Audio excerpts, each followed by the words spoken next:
Hi guys, இன்றைக்கி நம்ம மீன் குழம்பு எப்படி செய்யறதுன்னு பார்க்கலாம். அதுக்கு வந்துட்டு 200 கிராம் சின்ன வெங்காயம், கொஞ்சம் பூண்டு, ஒரு 3 தக்காளி, கருவேப்பிலை இதெல்லாம் எடுத்து வச்சுக்கோங்க. அடுப்பை ஆன் பண்ணிவிட்டு அதில் மண் சட்டி வச்சுட்டு அதில் ஒரு 3 ஸ்பூன் நல்லெண்ணெய் ஊற்றிக்கோங்க. கடுகு வெந்தயம் போட்டு நல்லா தாளிச்சிட்டு அதில் வந்துட்டு கருவேப்பிலை 2 வரமிளகாய் போட்டு அதையும் போட்டு தாளிச்சிக்கோங்க. பூண்டை போட்டு நல்லா வதக்கிட்டு அதுக்கப்புறம் சின்ன வெங்காயத்தையும் போட்டு நல்லா வதக்கிக்கோங்க. சின்ன வெங்காயம் சீக்கிரமாக வதங்கிறதுக்கு ஒரு ஸ்பூன் உப்பு போட்டிங்கன்னா சீக்கிரம் வதங்கிடும். அது வதங்கினதுக்கப்புறம் ஒரு ஸ்பூன் இஞ்சி பூண்டு பேஸ்ட் அதோடு ஆட் பண்ணி அதையும் போட்டு வதக்கிக்கணும்.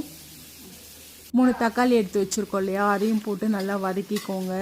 தக்காளி நல்லா வதங்கினதுக்கப்புறம் 1/4 ஸ்பூன் மஞ்சள், 2 ஸ்பூன் மிளகாய்த்தூள், 3 ஸ்பூன் மல்லித்தூள் போட்டு நல்லா வதக்கிட்டு புளி எடுத்து வச்சுருக்கோம் இல்லையா, அதை நல்லா கரைச்சி அதில் ஊற்றிக்கோங்க. நல்லா கொதிக்க விடணும். நல்லா கொதித்ததுக்கப்புறம் ஃபிஷ் எடுத்து வச்சுருக்கோம்.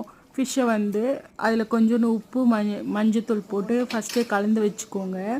அந்த மீனையும் எடுத்து அதில் போட்டுட்டு ஒரு 10 மினிட்ஸ் சிம்மில் வச்சு நல்லா வேக வைங்க.